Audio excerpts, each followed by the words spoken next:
Hello friend, Suma's কিচেনে সবাইকে স্বাগত জানাই। আজ বানিয়েছি বাটা মাছের তেল ঝাল। প্রচণ্ড গরম পড়েছে, আর এই গরমে সবসময় তো আর ঝোল খেতে ভালো লাগে না, তাই মাঝে মধ্যে একটু হালকা ঝাল হলেও খেতে বেশ ভালো লাগে গরম ভাতে।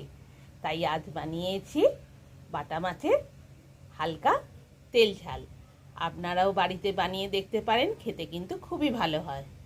বাটা মাছের তেল ঝাল বানানোর জন্য আমি 7 পিস বাটা মাছ নিয়েছি। মাছগুলো ভালো করে ধুয়ে নুন হলুদ মাখিয়ে রেখেছি। ওভেন অন করে দিলাম, কড়াই বসিয়ে দিলাম, 4-5 চামচের মতো সর্ষের তেল দিয়ে দিলাম মাছটা ভাজার জন্য। তেলটা ভালোভাবে গরম হতে দিচ্ছি। ওভেনের স্টিম ফুল ভলিউমে রেখেছি। তেল ভালোভাবে গরম হয়ে গেছে, মাছগুলো ভাজার জন্য দিয়ে দিচ্ছি।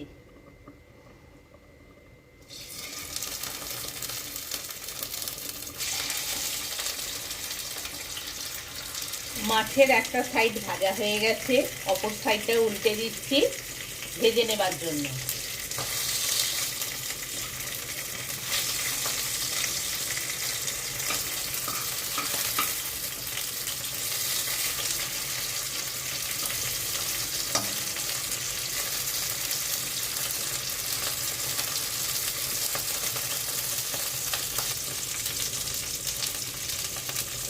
মাছের দুটো সাইডই ভাজা হয়ে গেছে, এবার তুলে নিচ্ছি।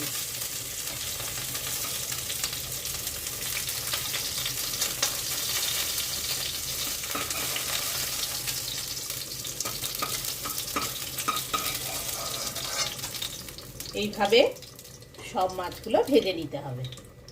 মাছ ভাজার তেলেই অর্ধেকটা টমেটো দিয়ে দিলাম, 4 পিস কাঁচা লঙ্কা দিয়ে দিলাম, 1 চামচ কালো জিরে দিয়ে দিলাম। দিয়ে একটু তেলটায় নাড়াচাড়া করে নিচ্ছি। লঙ্কা গুঁড়ো 1 চামচ, হলুদ গুঁড়ো 1 চামচ, নুন 1 চামচ দিয়ে দিলাম।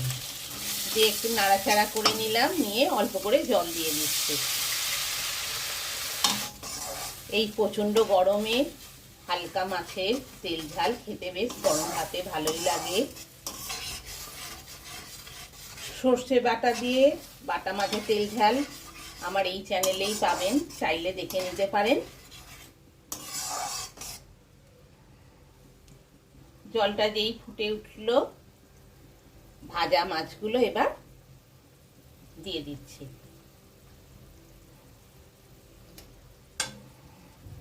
ওভেনের স্টিম একদম লো ফ্লেমে রেখেছি।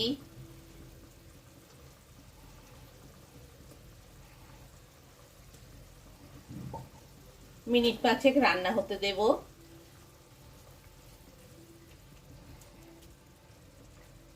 কড়াইতে ঢাকনা দিয়ে দিলাম। মিনিট 2 হয়েছে, কড়াইয়ে ঢাকনা খুলছি। বাটা মাছের একটা সাইড রান্না হয়ে গেছে, এবার আর একটা সাইড উল্টে দিচ্ছি।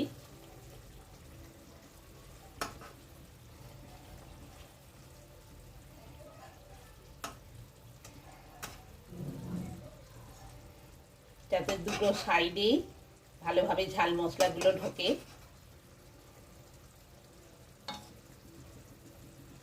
এক এক করে সব মাছগুলোই উল্টে দিলাম, দিয়ে আরো মিনিট 2 রান্না হতে দেব। তারপর নামিয়ে গরম গরম পরিবেশন করব। কড়াইয়ে ঢাকনা দিয়ে দিলাম। মিনিট 2 হয়ে গেছে, কড়াইয়ে ঢাকনা খুলছি। আমার বাটা মাছের তেল ঝাল রেডি। গরম ভাতে গরম গরম পরিবেশনের জন্য। এই প্রচণ্ড গরমে সব সময় তো আর মাছের ঝোল খেতে ভালো লাগে না, তাই হালকাভাবে মাছের তেল ঝাল করে খেলেও বেশ ভালো লাগে খেতে। এবার ওভেন অফ করে দিলাম। গরম গরম পরিবেশনের জন্য কড়াই থেকে নামিয়ে নিচ্ছি।